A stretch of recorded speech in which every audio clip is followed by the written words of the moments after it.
पहले तो बात एसी जनरेटर के अंदर हम लोगों ने क्या क्या देखा, एसी करंट के अंदर हम लोगों ने क्या क्या देखा, बोलो। पहली बात हम लोगों ने देखी कि एसी करंट जो है उसके अंदर करंट का जो मैग्नीट्यूड है, करंट का मैग्नीट्यूड वो प्लस भी जाता है और माइनस भी जाता है, प्लस भी जाता है और माइनस भी जाता है, प्लस भी जाता है और माइनस भी जाता है। डीसी में करंट का मैग्नीट्यूड क्या रहेगा, कांस्टेंट रहेगा। वो प्लस में या तो रहेगा तो कांस्टेंट रहेगा, माइनस में रहेगा तो भी कांस्टेंट रहेगा।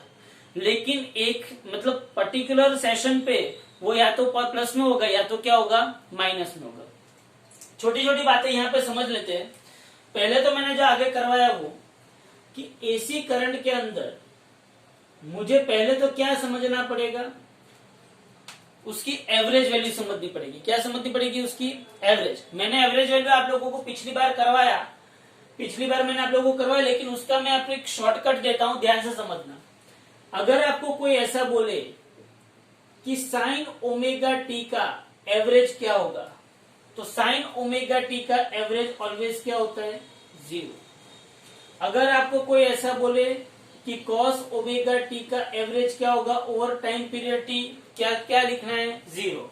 अगर कोई ऐसा बोले कि साइन स्क्वायर ओमेगा टी का average over time period T क्या होगा, तो आपको लिखना है हाफ। और अगर कॉस स्क्वायर ओमेगा टी का average over time period T पूछे तो ये भी आपको क्या लिखना है, हाफ। ये मैंने आगे सब कुछ सॉल्व करवाया हुआ है। ये 4 नोटेशन आपको याद होने चाहिए, sign omega T, cos omega T, sign square omega T and cos square omega T. इसकी प्रैक्टिस थोड़ी सी होनी चाहिए। जितनी प्रैक्टिस इसकी होगी उतना ही आपके लिए इजी होगा। तो प्रैक्टिस के लिए मैं आपको 1-2 सम करवाता हूं, ध्यान से देखो। जैसे कि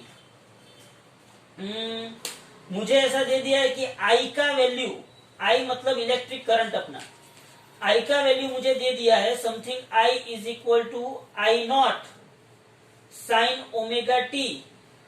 ये आपको वैल्यू दे दिया है, समझ लो ध्यान से। आई इज इक्वल टू क्या दे दिया आपको वैल्यू, आई नॉट साइन ओमेगा टी। या तो आपको दे दिया वैल्यू, सपोज कि मैं आपको ऐसा बोलता हूं, for example let I is equal to, हम बना सकते हैं कुछ भी, 4 प्लस साइन ओमेगा टी। चलो आपको ये आई दे दिया, समझो आपको ये आई दे दिया और आपको ऐसा पूछा है कि आप इसका आरएमएस फाइंड आउट कीजिए। क्या फाइंड आउट कीजिए, इसका आरएमएस। फाइंड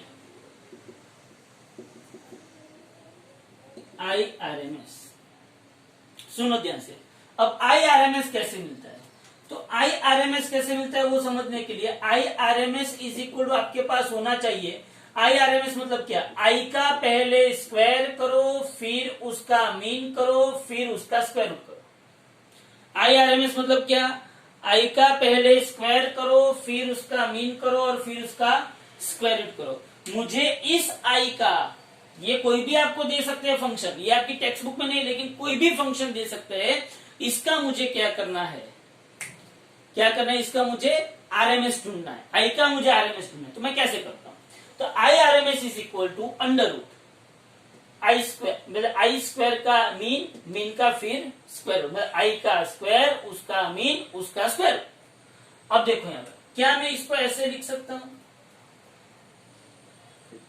ये स्क्वायर रूट को हाफ लिख सकता हूं, और आई के स्क्वायर को, आई के स्क्वायर मतलब 4 प्लस साइन ओमेगा टी का स्क्वायर में लिख सकता हूं, 4 plus sine omega T, 4 plus sine omega t का स्क्वायर और उसका एवरेज। अगर मैं इसको आगे सॉल्व करना चाहूं तो क्या हो सकता है, a plus B whole square. चलो a plus B whole square क्या होगा, a square plus 2 into A into sine omega t plus sine omega t का स्क्वायर मतलब साइन स्क्वायर ओमेगा टी, और ये पूरा का पूरा एवरेज, और इसको मैं क्या लिख सकता हूं, हाफ लिख सकता हूं। समझ में आ रहा है, मुझे इस आई का आरएमएस चाहिए। आई का आरएमएस लेने के लिए पहले मैंने आई का स्क्वायर किया। अब ये जो एवरेज है इसको क्या बोलते हैं, एवरेज बोलते हैं। क्या बोलते हैं इसको, एवरेज। ये एवरेज इंडिविजुअल पे अप्लाई करते हैं। इंडिविजुअल पे कैसे होगा देखो, 4 का स्क्वायर 16, तो मैंने 16 पे एवरेज अप्लाई की। 2 4 जा 8, मैंने यहाँ पे साइन ओमेगा टी पे एवरेज अप्लाई की, प्लस यहाँ पे मैंने किस पे एवरेज अप्लाई की, साइन स्क्वायर ओमेगा टी पे। रेस्ट टू मैंने क्या लिखा।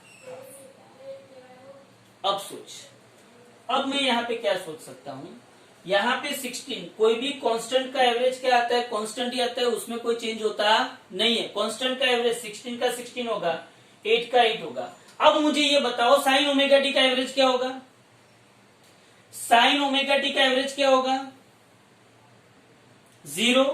तो यहाँ पे साइन ओमेगा टी का एवरेज क्या होगा, 0, plus sign square omega t का एवरेज क्या होगा, हाफ।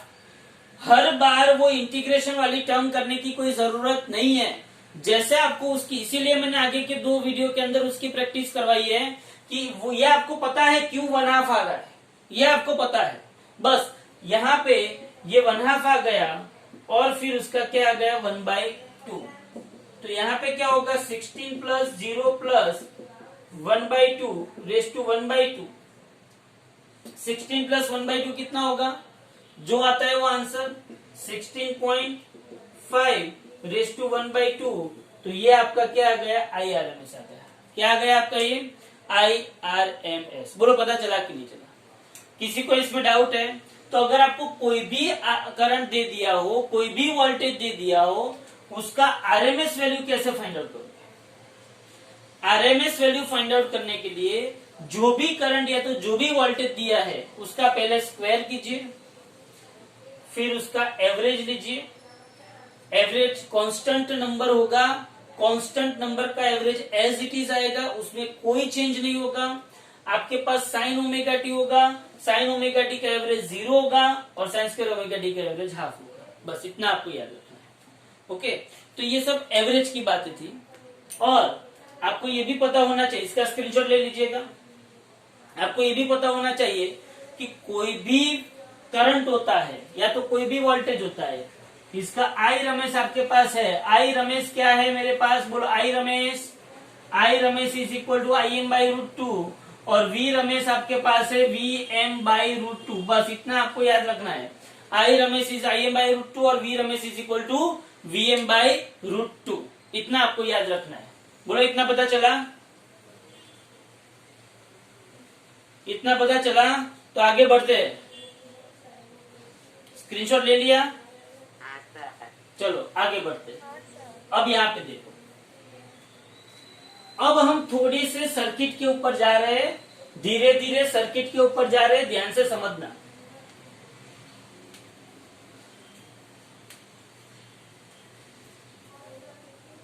ध्यान से समझो सर्किट कैसे समझते हैं।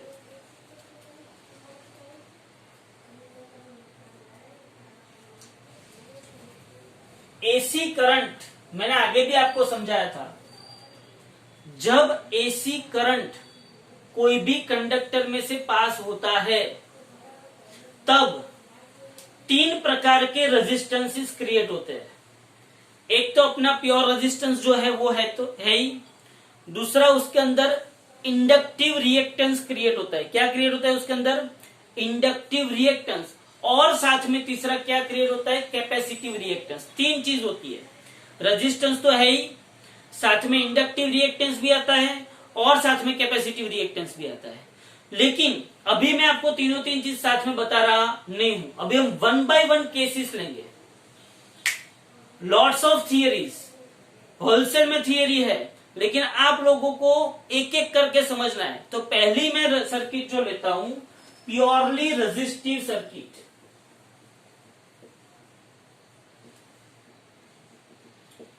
Purely resistive circuit. चलो यहां पे देखो, पहले तो एक बात समझो, फिर से आपके माइंड में क्लियर कर दो। बार बार मैं ये बोलता रहूंगा कि अगर ये कंडक्टर है, उसके अंदर करंट पास हुआ और अगर ये करंट डीसी है, फिर से अगर ये कंडक्टर है, उसके अंदर जो करंट पास हुआ और ये करंट कौन सा है? डीसी करंट है, तो यहाँ पे सिर्फ और सिर्फ उसको अपोज करने के लिए कौन आएगा, रेजिस्टेंस आर ही आएगा और कोई आएगा नहीं, अगर ये करंट कौन है, डीसी। और तब जाके आपके पास इक्वेशन आएगा E is equal to V by R. बोलो ये सबको पता है कि नहीं पता है? ये सबको पता है कि अगर मैं यहाँ पे V जितना पोटेंशियल देता हूं, हाँ, और यहां से करंट जो बहता है, बोलो सबको पता है कि नहीं आता है, I is equal to V by R. यहां तक सबको पता है? बोलो clear? I is equal V by R, इसको हम कौन सा लॉ बोलते थे?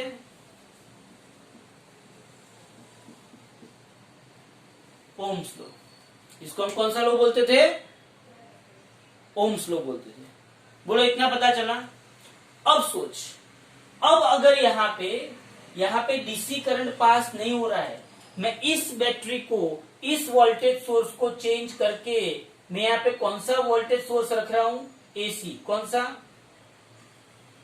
मैंने आगे भी बोला था, अगर एसी वोल्टेज सोर्स है तो यहाँ पे प्लस माइनस कभी भी लिखना नहीं है। एसी वोल्टेज सोर्स के अंदर यहाँ पे प्लस माइनस कभी भी लिखना नहीं है। ये अपना आ गया सपोज के V is equal to V M sine omega t, या तो यहाँ पे V is equal to V M cos omega t ले सकते हो, अपने को कोई टेंशन नहीं। तो मैंने यहाँ पे कौन सा सोर्स दिया, एसी।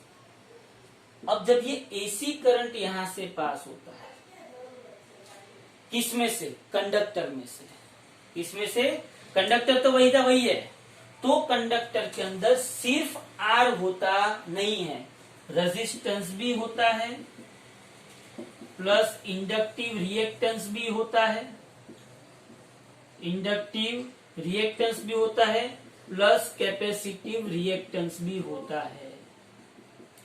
तो हमें ये चैप्टर के अंदर ये तीनों तीन रेजिस्टेंस के प्रकार ही है। एक तो प्योर रेजिस्टेंस है, वो तो है ही, दूसरा इंडक्टिव रिएक्टेंस भी एज अ रेजिस्टेंस वर्क करता है, तीसरा कैपेसिटिव रिएक्टेंस भी एज अ रेजिस्टेंस वर्क करता है, और इन तीन को साथ में कंबाइनली क्या बोलते हैं, इंपीडेंस। क्या बोलते हैं इन तीन को साथ में कंबाइनली?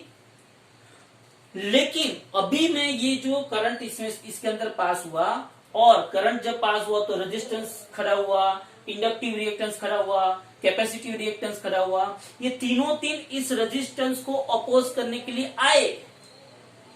लेकिन हम तीन को साथ में स्टडी अभी नहीं कर रहे। हम पहले क्या स्टडी करेंगे, purely resistive circuit, purely resistive circuit. बोलो यहां तक सबको पता चला? हम क्या करने जा रहे हैं वो पता चल रहा है? हाँ, तो अभी हम प्योरली रेजिस्टिव सर्किट के बारे में बात कर रहे हैं। ध्यान से देखो, प्योरली रेजिस्टिव सर्किट। चलो यहां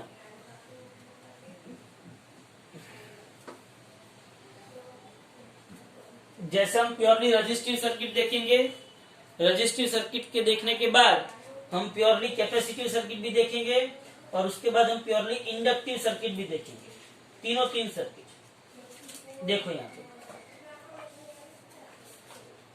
चलो अब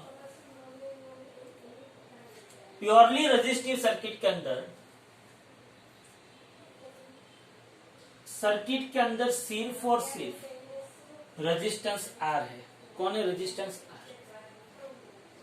मान लो कि भले ही मैं एसी करंट पास कर रहा हूं, भले ही मैं एसी करंट पास कर रहा हूं, लेकिन सर्किट के अंदर सिर्फ और सिर्फ कौन है, ओनली रेजिस्टिव इफेक्ट है, इंडक्टिव इफेक्ट भी जीरो है, और कैपेसिटिव इफेक्ट भी क्या है, जीरो है। एसी करंट पास कर रहा हूं, फिर भी रियलिटी में तीन इफेक्ट होती ही है, लेकिन मैं एक अलग थियरी बने, एक अलग कंसेप्ट हम क्लियर करें, इसलिए ये थियरी अलग करवा रहा हूं। किसी के भी माइंड में ऐसा नहीं होना चाहिए कि अंदर इंडक्टिव इफेक्ट और कैपेसिटी इफेक्ट नहीं है, लेकिन अभी हम लोग एक अलग से ये थियरी कर रहे हैं। तो सपोज कि ये मेरा एसी वोल्टेज सोर्स है। क्या है ये मेरा एसी वोल्टेज सोर्स। अब इसमें से मैंने क्या, एसी वोल्टेज सोर्स मतलब कैसे रिप्रेजेंट करते हैं, ऐसे, हाँ, यहाँ पे मेरे पास ये V जो मेरा एसी वोल्टेज सोर्स बोलता हूँ, क्या बोलता हूँ इसको, एसी वोल्टेज सोर्स। अब मुझे ये बताओ, क्या यहां से करंट पास होगा कि नहीं होगा? ऐसा जरूरी नहीं है कि यहां से ही करंट निकले, क्योंकि एसी सोर्स है, यहां से भी निकल सकता है या तो यहां से भी निकल सकता है। लेकिन at the time of instant, see AC source है अपने इंडिया के अंदर 220 वोल्ट और 50 हर्ट्ज है। 50 हर्ट्ज का मतलब इतना हुआ कि वो 1 सेकंड में 2 बार जीरो होता है, मतलब कि 1 सेकंड में वो 100 बार जीरो होता है। क्या होता है? 100 टाइम्स जीरो होता है। अब देखो 0 1 0 1 0 1 0 1 0 negative 0 maximum 0 negative 0 maximum 0 negative 0 maximum 0 negative 0 maximum, ऐसे वो करता ही रहता है 1 सेकंड के अंदर। लेकिन हमने कोई एक टाइम इंस्टेंट ऐसा लिया, कोई एक टाइम इंस्टेंट पे यहां से ऐसे करंट जा रहा था, हमने ऐसे फोटो खींच लिया पर्टिकुलर टाइम पे, और उस फोटो के अंदर अपने को ऐसा लगा कि करंट यहां से जा रहा है। समझ ध्यान से, रियलिटी में हर बार यहां से ही जाता हो ऐसा जरूरी नहीं है। लेकिन हम जो करंट जा रहा था कहीं पे भी मतलब ऐसे करंट जा रहा था, और उसमें कोई एक टाइम पे हमने फोटो खींचा तो अपने को करंट यहाँ पे मिला। अगर करंट यहाँ पे मिला, कोई एक इंस्टेंट पे बोल रहा हूं, कोई एक टाइम पे याद रखना, आजीवन ये ऐसा होता नहीं है। अगर करंट यहां से निकला तो सोच, क्या यहां पे प्लस होगा और यहां पे माइनस? बोलो हाँ कि ना। अगर करंट यहां से निकला eight particular instant of time, यहां पे प्लस होगा और यहां पे माइनस। हाँ, हम वही करते हैं ना, बैटरी का हम वही करते हैं ना, यहाँ पे प्लस माइनस, तो करंट यहां से निकलता है। क्लियर हुआ आपके माइंड में? ओके, चलिए यहाँ पे देखो, यहां से करंट निकला, ये करंट यहां पे गया। क्या मैं यहाँ पे किरचॉफ लॉ अप्लाई कर सकता हूं? बोलो, क्या मैं यहाँ पे किरचॉफ लॉ अप्लाई कर सकता हूं? ये V इज इक्वल क्या है, V M sine omega t. ये मेरा वोल्टेज सोर्स है। क्या है ये मेरा voltage source, AC voltage source. मेरे पास V is equal to V M sine omega t है। तो क्या मैं यहाँ पे इसको मैं A बोल दू, इसको B बोल दू, इसको C और इसको D, क्या मैं यहाँ पे applying Kirchhoff law, consider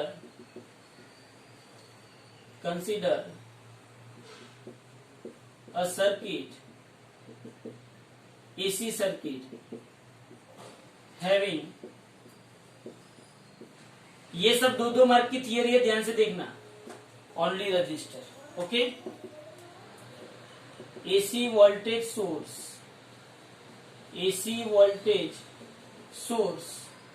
is V is equal to Vm sin omega t. Okay, Vm is maximum voltage, और उसको क्या बोलते हैं, पीक वोल्टेज बोलते हैं। क्या बोलते हैं उसको, पीक वोल्टेज। ऐसा मैंने कंसीडर किया। अब सोच, at particular instant of time, at any instant of time, apply Kirchhoff voltage law to the loop। कौन सी लूप पे अप्लाई करो, A B C D A। क्या मैं किरचॉफ वोल्टेज लॉ अप्लाई कर सकता हूँ? अच्छा भी कर सकता हूँ। चल, A से निकला, बैटरी का क्या मिला, माइनस की प्लस। ए से निकला, मैं यहां से निकला, मैं ऐसे किरचॉफ लॉ अप्लाई कर रहा हूं। समझ में आ रहा है? मैं ऐसे कि ए से निकला और वापिस ए पे पहुंचा। बोलो, बैटरी का माइनस है कि प्लस? बैटरी का माइनस है कि प्लस? माइनस है, तो यहाँ पे V क्या आएगा, प्लस। अब मैं यहाँ पे गया, बोलो मैं करंट की जो डायरेक्शन है वही डायरेक्शन में मेरी लूप है। हाँ, तो करंट की डायरेक्शन और मेरी डायरेक्शन सेम है, तो बोलो I into R, I into R plus आएगा कि माइनस आएगा? करंट की डायरेक्शन में ही मेरी डायरेक्शन, तो आई इंटू आर प्लस आएगा कि माइनस आएगा? माइनस। माइनस। तो यहाँ पे क्या होगा? Minus I into R. चलो यहाँ पे वापिस आए, वापिस ए पॉइंट पे आए, ए पॉइंट पे आए, तो ये क्या हो गया? 0। बोलो सबको पता चला कि नहीं चला? इतना तो इजी पता चल रहा है कि नहीं चल रहा है? हाँ, तो इसका मतलब ये हुआ कि V समझ में आया? यहां से निकला यहां तक, यहां से यहां पोटेंशियल बढ़ा। अरे भाई दूसरे तरीके से समझाता हूं, A से B गया, माइनस से प्लस, पोटेंशियल बढ़ा, इसलिए V प्लस,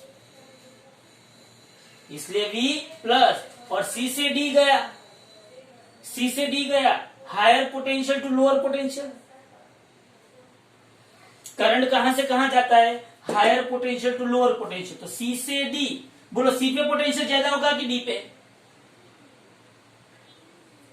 C पे पोटेंशियल ज्यादा होगा कि D पे? सोच, करंट कहां से कहां जाता है? हायर पोटेंशियल से लोअर पोटेंशियल पे जाता है ना। तो C से करंट निकला और D पे गया, मतलब हायर टू लोअर गया, इसलिए यहाँ पे हायर क्या आया? माइनस। ये भी एक और मेथड है उसको सोचने की। तो V की जगह पे मैं क्या लिख सकता हूं? V की जगह पे मैंने रखा, बोलो V की जगह पे मैंने क्या रखा? Vm sine omega T is equal to IR रख सकता हूं मैं। ये माइनस को उस साइड ले गया, तो मैं करंट का इक्वेशन क्या लिख सकता हूं? Current is equal to Vm by R sine omega t लिख सकता हूं। लेट, या तो ऐसा करो, so I is equal to Im sine omega t, where Im is nothing but, Im को मैंने ये Vm बाई आर की जगह पे, किसकी जगह पे? ये Vm बाई आर की जगह पे मैंने क्या लिखा? Im लिखा, मैक्सिमम करंट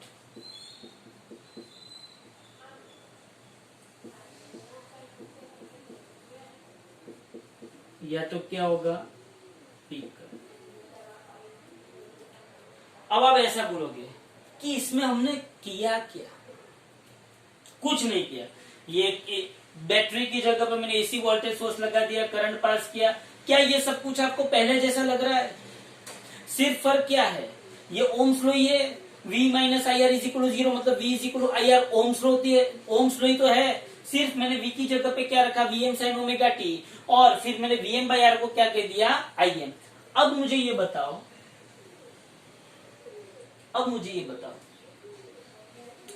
अब जो है ना वो मेन है। पहली बात तो ये, Vm एंड Im दोनों में से बड़ा कौन होगा और छोटा कौन होगा? बोलो चलो फटाफट, मुझे आंसर चाहिए। Vm बड़ा है कि Im बड़ा है? बोलो चलो,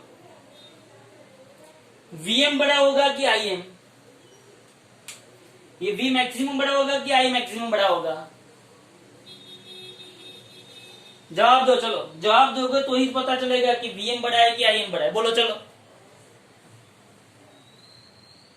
हाँ, सीधी सी बात है, Vm मतलब Vm है और Im तो Vm बाई आर है ना, मतलब Vm को किसी नंबर से डिवाइड किया गया है, तब मुझे क्या मिला है? Im। अरे भाई हाँ के ना तो बोल, Vm को कोई नंबर से डिवाइड किया तभी तो मुझे Im मिला। तो बोलो Im बड़ा होगा कि Vm बड़ा होगा? Vm सपोज की 100 है और मेरा रेजिस्टेंस 5 ओम है। Vm 100 है और रेजिस्टेंस 5 ओम है, तो Im कितना होगा? Vm 100 है और रेजिस्टेंस 5 वोल्ट है, तो 5 ओम है, तो Im कितना होगा? 100 बाई 5 कितना? 20 होगा। क्या Im कभी Vm से ज्यादा हो सकता है? नहीं, मतलब कि करंट जो है वो Vm से छोटा है। करंट की मैक्सिमम वैल्यू, करंट की पीक वैल्यू Vm से क्या आई? छोटी आई। पहली बात। दूसरी बात, अब यहां पे कोई मुझे बताएगा कि करंट एंड वोल्टेज के बीच का फेज डिफरेंस कितना होगा? ना what do you mean by phase? What do you mean by phase? पहले तो कहानी स्टार्ट करते हैं। चलो, आप लोगों ने एसएचएम के अंदर देखा था, सिंपल हार्मोनिक मोशन के अंदर आप लोगों ने देखा था y is equal to A sine omega t plus theta. y is equal to A sine omega t plus theta. ये साइन के साथ जो आता है, जो रेडियन में आता है, जो डिग्री में आता है, इसको क्या बोलते हैं? उसका फेज बोलते हैं। क्या बोलते हैं इसका? अभी इतना समझ लो, साइन के साथ जो एंगल है उसको क्या बोलते हैं? उसका फेज बोलते हैं। क्या बोलते हैं? फेज। अब मुझे यहाँ पे ये बताओ, अब मुझे यहाँ पे ध्यान से सुनना, साइन के साथ जो एंगल आता है वो उसका क्या है? फेज है। बात समझ में आई? फेज, फेज एंगल भी बोल सकते हो उसको। साइन के साथ जो आपका आता है वो उसका फेज है। अब मुझे ये बताओ, अच्छा ये पता है कैसे आता है?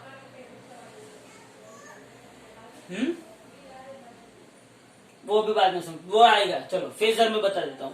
लेकिन अब मुझे ये बताओ कि यहाँ पे वोल्टेज और करंट के बीच, करंट वोल्टेज का फेज कितना है? वोल्टेज का फेज कितना है? Omega t. और करंट का भी फेज कितना है? Omega T. दोनों के फेज क्या है? सेम है।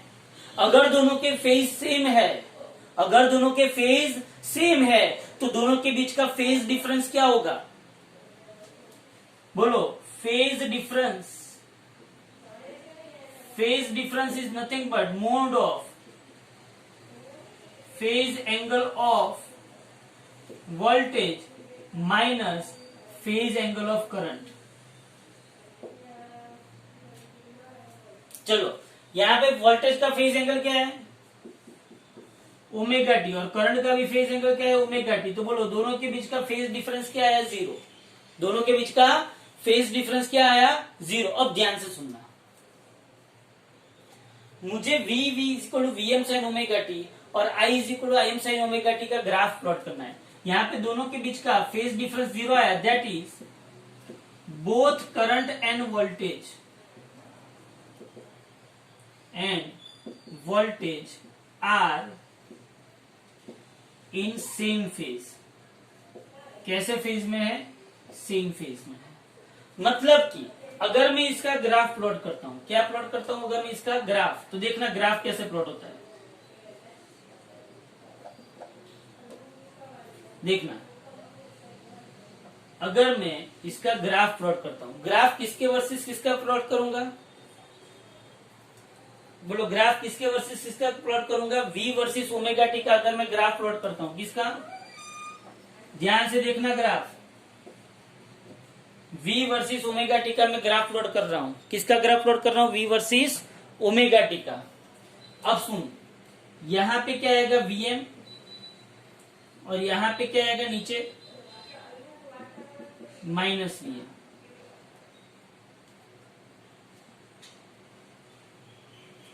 सुनना ध्यान से।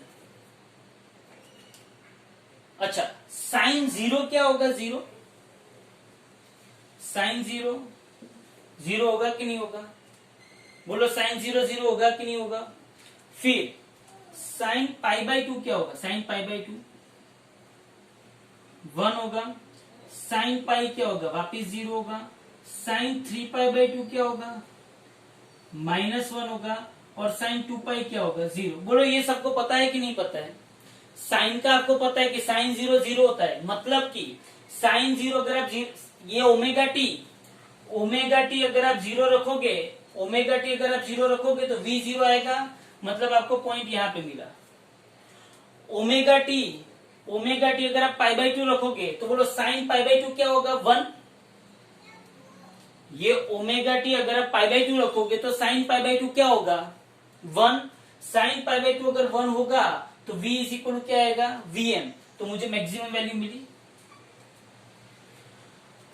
ओमेगा टी अगर पाई रखोगे तो साइन पाई क्या आएगा? 0। तो v is equal vm into 0। तो मुझे यहाँ पे क्या मिली? उसकी 0 वैल्यू मिली।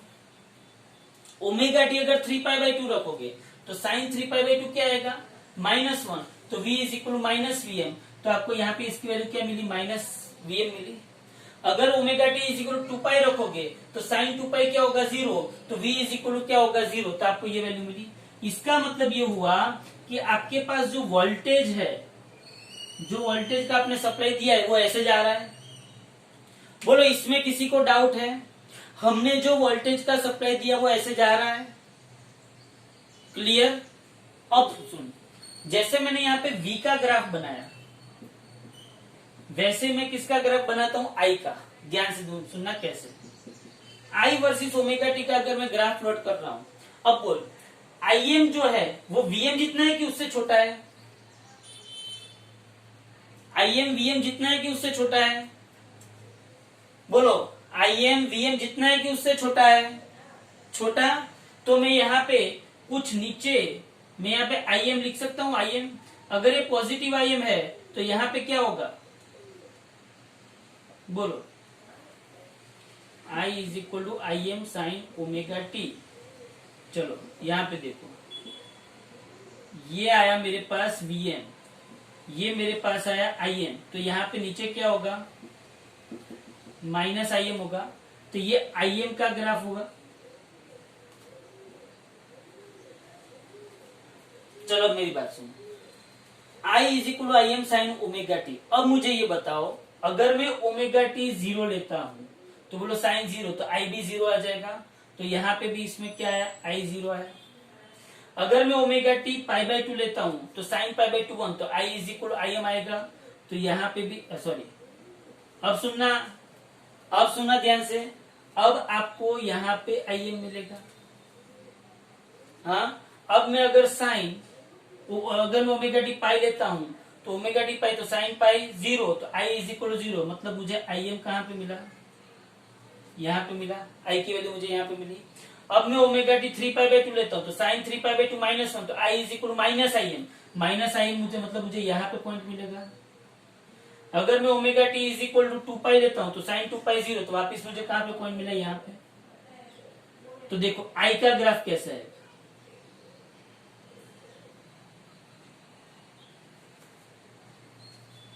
अब सोच, इस ग्राफ को देखो, जब वोल्टेज 0 था तब करंट भी 0 था, जब वोल्टेज मैक्सिमम था तब करंट भी मैक्सिमम था, जब वोल्टेज वापिस 0 हुआ तब करंट भी 0 हुआ, जब वोल्टेज मिनिमम हुआ तब करंट भी मिनिमम हुआ, जब वोल्टेज 0 हुआ तभी करंट 0 हुआ। मतलब कि voltage and current both are passing in same phase. इसको ये फिजिकल सिग्निफिकेंस है सेम फेज का। हाँ, एक बात है यहाँ पे, voltage and current same phase में है, लेकिन उसके जो पिक वैल्यूज है, कौन सी वैल्यूज है उसकी, पिक वैल्यूज, वो वोल्टेज की ज्यादा और करंट की कम है। बोलो इतना पता चला कि नहीं चला? इतने में किसी को कोई डाउट है? यहाँ पे वोल्टेज का जो फेज था वही फेज करंट का था, इसीलिए इन दोनों के बीच का फेज डिफरेंस क्या आया, 0 आया। फेज डिफरेंस 0 है, फेज डिफरेंस 0 है, इसका मतलब ये हुआ कि वोल्टेज एंड करंट साथ में जा रहे हैं। कैसे जा रहे हैं वोल्टेज एंड करंट? साथ में जा रहे हैं। बोलो समझ में आ रहा है? ये सपोज की वोल्टेज और ये क्या, ये सपोज की वोल्टेज और ये करंट है, यहां से निकले साथ में, लेकिन वोल्टेज की मैग्नीट्यूड ज्यादा और करंट का कम है। फिर यहाँ पे भी साथ में हो गए 0 पे, फिर नीचे गए वोल्टेज की ज्यादा है करंट की कम है, फिर वापस 0 साथ में आ गए। सी 0 से साथ में निकले, वोल्टेज ने ज्यादा मैग्नीट्यूड लिया, करंट ने कम मैग्नीट्यूड लिया, फिर वापस 0 पे आए, फिर वोल्टेज ने नेगेटिव में ज्यादा मैग्नीट्यूड लिया और करंट ने नेगेटिव में कम मैग्नीट्यूड लिया, फिर ऐसे चलता जाएगा। बोलो इतना पता चल रहा है कि नहीं चल रहा है? इतने में किसी को डाउट है? बोलो चलो, जो भी डाउट है वो अभी क्लियर कर दो, पूछो। रेजिस्टेंस है, if there is only resistive circuit then voltage and current are in same phase. बोलो पता चला? क्लियर? हाँ, इसको मैं साथ में एक दूसरा भी समझा रहा हूं, देख लेना।